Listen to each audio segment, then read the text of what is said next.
8 گھنٹے کی شفٹ ہوتی ہے، ایک شخص اس بیڈ پر سوتا ہے اور اگلے 8 گھنٹے کی شفٹ میں دوسرا شخص اس پر سوتا ہے، پھر اس سے اگلے 8 گھنٹے کی شفٹ میں تیسرا شخص اس بستر پر سوتا ہے۔ اس حوالے سے بھی انٹرنیشنل لیبر آرگنائزیشن جو اقوام متحدہ کا ذیلی ادارہ ہے اور دنیا بھر کی دیگر جو انسانی حقوق کی، لیبر کے حقوق کے لیے کام کرنے والی تنظیمیں ہیں، انہوں نے یو اے ای پر بہت زیادہ دباؤ ڈالا اور یو اے ای کو مجبور کیا کہ وہ انٹرنیشنل لیبر لاز کو اپنائے، اور یہی وجہ ہے کہ گزشتہ سال سے یہ کام شروع ہوا، 2022 کے آغاز سے، اور اب تک یہ جاری ہے کہ لیبر کو بہت زیادہ حقوق دیے گئے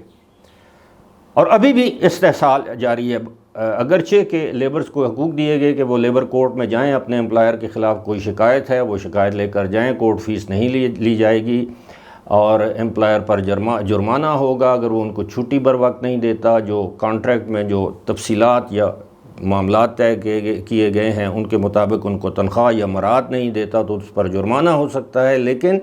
بہت سے لیبر کو اپنے حقوق کا پتہ ہی نہیں۔ میں ذاتی طور پر یہ جانتا ہوں کہ 4 اور 5 سٹار ہوٹلز میں جن لوگوں کو ویٹر یا سیکیورٹی یا بیل بوائے کے طور پر رکھا جاتا ہے، 600 700 800 درہم ان کو تنخواہ دی جاتی ہے ماہانہ، اور اسی طرح جسے کہتے ہیں مخلوط تو نہیں کہنا چاہیے، جو ہوتے ہیں شیئرڈ اکاموڈیشن، یعنی ساتھ مل کر رہنے کی جگہ دی جاتی ہے، 2-3 وقت کا کھانا دیا جاتا ہے، لیکن تنخواہ انتہائی قلیل ہے۔ بعض لوگوں کو 1 اور بعض لوگوں کو 2 سال کے بعد پیڈ چھٹی دی جاتی ہے۔ زیادہ تر لوگ انڈین، پاکستانی، بنگلہ دیشی وغیرہ، سری لنکن، نیپال، افغانستان سے تعلق رکھنے والے لوگ ہیں۔ یہ دبئی کی جو ڈارک سائڈز ہیں، اس پر آپ کو کبھی دبئی کے میڈیا میں کوئی خبر نظر نہیں آئے گی۔ اس کی وجہ یہ ہے کہ دبئی کا میڈیا جو ہے وہ کنٹرولڈ ہے، وہ ایسی کوئی خبر نہیں دے سکتے۔ ایک اور ڈارک سائیڈ وہاں کی یہ ہے کہ وہاں پر جو خواتین جاتی ہیں ان کا بڑا استحصال کیا جاتا ہے، اور جو غریب ممالک کی خواتین جاتی ہیں بالآخر ان کو پراسٹیٹیوشن یعنی جسم فروشی پر مجبور ہونا پڑتا ہے یا مجبور کیا جاتا ہے۔ آپ جو لوگ دبئی میں رہتے ہیں وہ جانتے ہیں کہ دبئی کے مختلف علاقوں میں یعنی پراسٹیٹیوشن کے اڈے کھلے ہوئے ہیں، جن کو مساج پارلر یا مساج سینٹرز کہتے ہیں، وہ مختلف علاقوں میں ہیں، اور زیادہ تعداد ان کی انٹرنیشنل سٹی کے دائیں بائیں ہیں، جہاں پر انٹرنیشنل سٹی آپ کو پتہ ہے وہاں پہ کلسٹرز بنے ہوئے ہیں۔ اب دبئی کی کو جو امیج جو بلڈنگ ہوتی ہے وہ کیا ہوتی ہے کہ جی دنیا کا سب سے بڑا ٹاور یا بلڈنگ یا عمارت وہاں پر برج خلیفہ کے نام سے موجود ہے، دنیا کی سب سے بڑی جو فریم ہے وہ دبئی میں ہے، دنیا کا سب سے بڑا جو فاؤنٹن ہے وہ وہاں پر موجود ہے۔ اس کے علاوہ پتہ نہیں دنیا کی سب سے تیز رفتار گاڑی وہاں پر موجود ہے، دنیا کی سب سے بڑا جو آپ یہ کہہ لیں کہ مصنوعی باغات یا پھولوں پر مشتمل جسے میریکل گارڈن کہتے ہیں وہ وہاں پر بہت سی ایسی چیزیں ہیں، دنیا کا سب سے بڑا ایکویریم وہاں پر موجود ہے، دنیا کا سب سے بڑا مال یعنی دبئی مال وہاں پر موجود ہے۔ لیکن دنیا میں جس قدر استحصال وہاں پر لیبر کا کیا جا رہا ہے اور اس کا ذکر نہیں کیا جاتا، جس طرح کی پراسٹیٹیوشن خاص طور پر 2021 کے آخر میں ایک قانون جس کے تحت کنسنشل جسے کہتے ہیں نا ایڈلٹری یا سیکس یعنی رضامندی سے سیکس کو جو ہے وہ وہاں پر قانونی طور پر جائز قرار دے دیا گیا۔ مسلمانوں کے لیے، غیر مسلمانوں کے لیے اگر آپ کی عمر 18 سال سے زیادہ ہے تو آپ نہ صرف شراب پی سکتے ہیں بلکہ خرید بھی سکتے ہیں، اور آگے اگر آپ کے پاس لائسنس ہے تو بیچ بھی سکتے ہیں۔ ماضی میں یہ تھا کہ آپ ڈیزگنیٹڈ جگہوں پر جا کے شراب پی سکتے تھے، نائٹ کلبز وغیرہ میں اگر آپ کی عمر 21 سال سے زیادہ ہے، لیکن اب اس کی عمر 18 سال کر دی گئی ہے، اور بعض جگہوں پر 21 سال بھی ہے، لیکن یہ دبئی کے ڈارک سائڈز ہیں۔ اس کے علاوہ اور بہت سی چیزیں ہیں، وہاں پر لوگ جاتے ہیں، بہت سے لوگ وہاں پر ہوملیس ہیں جن کے پاس رہنے کے لیے جگہ نہیں ہے، مختلف باغات اور پارکس میں وہ لوگ سونے پر مجبور ہیں۔ لیکن ساتھ ہی ساتھ ایک اور بات ہے کہ دبئی میں زیادہ تر لوگ وزٹ ویزے پر جاتے ہیں یا ریزیڈنس ویزا ہوتا ہے، ویزا ایکسپائر ہو جاتا ہے، ان کو ایبسکانڈر کہتے ہیں، جو اپنے ویزے پر اوور سٹے کرتے ہیں، وہ لوگ وہاں سے نہیں جاتے۔ یہی وجہ ہے کہ دبئی میں اب دنیا میں سب سے زیادہ جو ہونے والا جو فراڈ کے جو کیسز ہیں وہ دبئی میں ہیں، ڈرگز کا سینٹر بنتا جا رہا ہے، باوجود اس کے کہ ایک چھوٹا سا شہر ہے، وہاں پر قانون کی عملداری بھی ہے، لیکن اس کے باوجود یہ تمام جرائم جو ہیں وہ وہاں سے کیے جاتے ہیں، یا اوریجنیٹ ہوتے ہیں یا وہاں پر کیے جاتے ہیں، سادہ لوگوں کو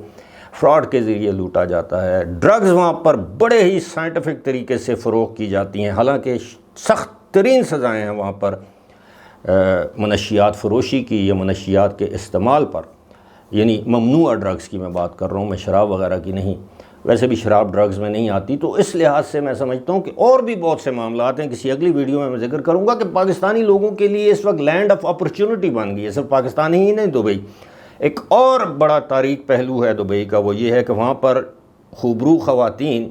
چاہے وہ پاکستان، انڈیا یا کسی اور ملک سے، خاص طور پر یوکرین، سینٹرل ایشیا سے جب جاتی ہیں تو ان کے امپلائر ان کو جنسی طور پر ہراساں کرتے ہیں، سیکشول ہراسمنٹ ان کی ہوتی ہے، حالانکہ یہ وہاں کے قانون کے مطابق ایک سنگین جرم ہے، لیکن وہ بیچاری خواتین اپنے امپلائر کے ہاتھوں مجبور ہو جاتی ہیں، کسی بھی لالچ کی وجہ سے، دولت کی وجہ سے، پیسے کی لالچ کی وجہ سے، یا کسی خوف یا ڈر کی وجہ سے کہ ان کی نوکری چلی جائے گی، ان کو مجبور کیا جاتا ہے۔ اس ایکسپلائٹیشن میں کون لوگ ہیں ملوث ہیں؟ زیادہ تر گورے ویسٹرن کنٹری سے تعلق رکھنے والے یا اماراتی جو عرب ہیں، جو مقامی لوگ ہیں، یہ اس قسم کی ایکسپلائٹیشن میں ملوث ہیں اور ان کے خلاف کارروائی نہیں کی جاتی۔ وہاں پر اب چوریاں ہونا بھی شروع ہو گئی ہیں، ڈکیتیاں بھی ہوتی ہیں، قتل بھی ہوتے ہیں، اس میں کوئی شک نہیں کہ چور بھی پکڑے جاتے ہیں، ڈکیت بھی پکڑے جاتے ہیں، قاتل بھی پکڑے جاتے ہیں، اور بعض اوقات تو ودن 12 آورز، 12 گھنٹوں 24 گھنٹوں کے اندر گرفتار ہو جاتے ہیں۔ لیکن جوں دبئی میں ترقی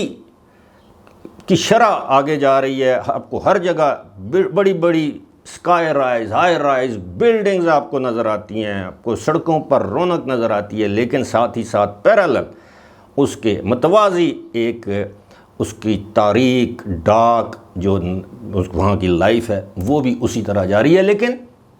آپ کو ویسٹرن میڈیا میں اس کی جھلک نظر آئے گی، آپ کو یو اے ای یا مڈل ایسٹ کے میڈیا میں آپ کو وہ چیزیں نظر نہیں آئیں گی۔ لیکن دوسری جانب افسوسناک بات یہ ہے کہ یہاں پر کوئی چھوٹا سا جرم ہو جائے، کوئی ریپ ہو جائے، ریپ خیر چھوٹا جرم تو ہے نہیں، بہت بڑا سنگین اور غیر انسانی فعل اور جرم ہے، یا کوئی بھی چھوٹا موٹا جرم ہو جائے تو اس کو یو اے ای کے اخبارات نمایاں کوریج دیتے ہیں، لیکن عام طور پر وہاں پر جرم ہوتا ہے تو اس کی کوریج اس وقت سامنے آتی ہے، چاہے وہ خلیج ٹائمز ہو، چاہے وہ گلف نیوز ہو، دی نیشنل ہو، یا دیگر جو اخبارات ہوں، اس میں جب ان لوگوں کو سزا دی جاتی ہے۔ اس کے ساتھ ساتھ جب خبریں یعنی سزا دینے کے بعد اس کو رپورٹ کیا جاتا ہے جی کہ فلاں تاریخ کو اس شخص نے یہ جرم کیا تھا، اب اس کو سزا مل گئی ہے۔ ساتھ ہی ساتھ جب بھی کوئی عید کا موقع آتا ہے، دبئی کا یعنی یو اے ای کا نیشنل ڈے آتا ہے، تو مختلف جو حکمران ہیں ساتھ کی ساتھ ایمریٹس کے، وہ قیدیوں کو معاف کرتے ہیں، ان کے جرمانے معاف کرتے ہیں یا اپنی جیب سے ادا کرتے ہیں، تو اس کی بڑی تشہیر کی جاتی ہے۔ اسی کے ساتھ ساتھ اگر کسی بیمار کوئی غریب انسان ہے، کوئی بچہ ہے اس نے اپیل کی اور وہاں کے حکمران نے اس کی مدد کر دی تو اس کی بہت زیادہ تشہیر کی جاتی ہے۔ اس کے علاوہ وہاں پر جو ریسز ہوتی ہیں، جو بھی ایونٹ ہوتا ہے اس کو عالمی سطح پر اجاگر کیا جاتا ہے، اور ہر 2-3 مہینے کے بعد ایک خبر آ جاتی ہے کہ دبئی دنیا کے سیفسٹ ملکوں میں سے ایک ہے، یو اے ای کا پاسپورٹ دنیا کے طاقتور ترین پاسپورٹس میں سے ایک ہے، دبئی جو ہے وہ دنیا کے خوبصورت مقامات میں سے ایک ہے، ٹورسٹ ڈیسٹینیشن جو ہے ٹاپ 10 ان میں سے ایک ہے۔ ممکن ایسا ہوتا ہو، لیکن کوئی اس طرح کا مستند عالمی ادارہ نہیں ہے جس نے ایسا سروے کیا ہو۔ یہ سروے کمپنیاں بھی آپ کو پتہ ہے پیسہ دیں اور آپ کے اپنی مرضی کی سروے رپورٹ حاصل کر رہے ہیں۔ میں دبئی کو بدنام کرنے کی کوشش نہیں کر رہا، میں یہ بھی کہہ رہا ہوں کہ دبئی میں آج بھی یا یو اے ای میں آج بھی تقریباً 17 لاکھ پاکستانی وہاں روزگار یا کاروبار کے سلسلے میں وہاں پر مقیم ہیں، لیکن میں آپ کو یہ بتانا چاہ رہا ہوں کہ دبئی کی ایک ڈارکر سائڈ ہے، ایک ڈارک سائڈ ہے جو عام لوگوں سے مخفی ہے، اور وہ لوگ جو وہاں پر ایک طویل عرصے سے رہتے ہیں وہ میری اس بات یا میری اس جو جیسے کہتے ہیں نا اس بات کی گواہی دیں گے۔ بہرحال یہ تو اور بھی بہت سی باتیں ہیں، لیکن میں سمجھتا ہوں کہ ویڈیو طویل ہو جاتی ہے، ٹائم جو ہوتے ہیں نا وہ کنسٹرینٹس جو انسان کے سامنے آ جاتے ہیں، طویل ویڈیو سے آپ لوگ بھی بور ہو جاتے ہیں، تو کسی اگلی ویڈیو میں اسپیسیفکلی ایک ایشو کو لے کر، بے روزگاری، جاب ایکسپلائٹیشن، لیبر لاز کی خلاف ورزی، پراسٹیٹیوشن، یہ جو جتنے بھی جو میں نے ابھی یہاں پہ جیسے کہ نا وائسز، جو برائیاں میں نے آپ کے سامنے گنوائی ہیں، ایک ایک کر کے اس پر کوئی نہ کوئی ویڈیو ضرور کروں گا، بلکہ کوئی نہ کوئی نہیں، بہت سی ویڈیوز بنتی ہیں۔ فی الحال اس ویڈیو کے ساتھ مجھے دیجیے اجازت، خدا حافظ۔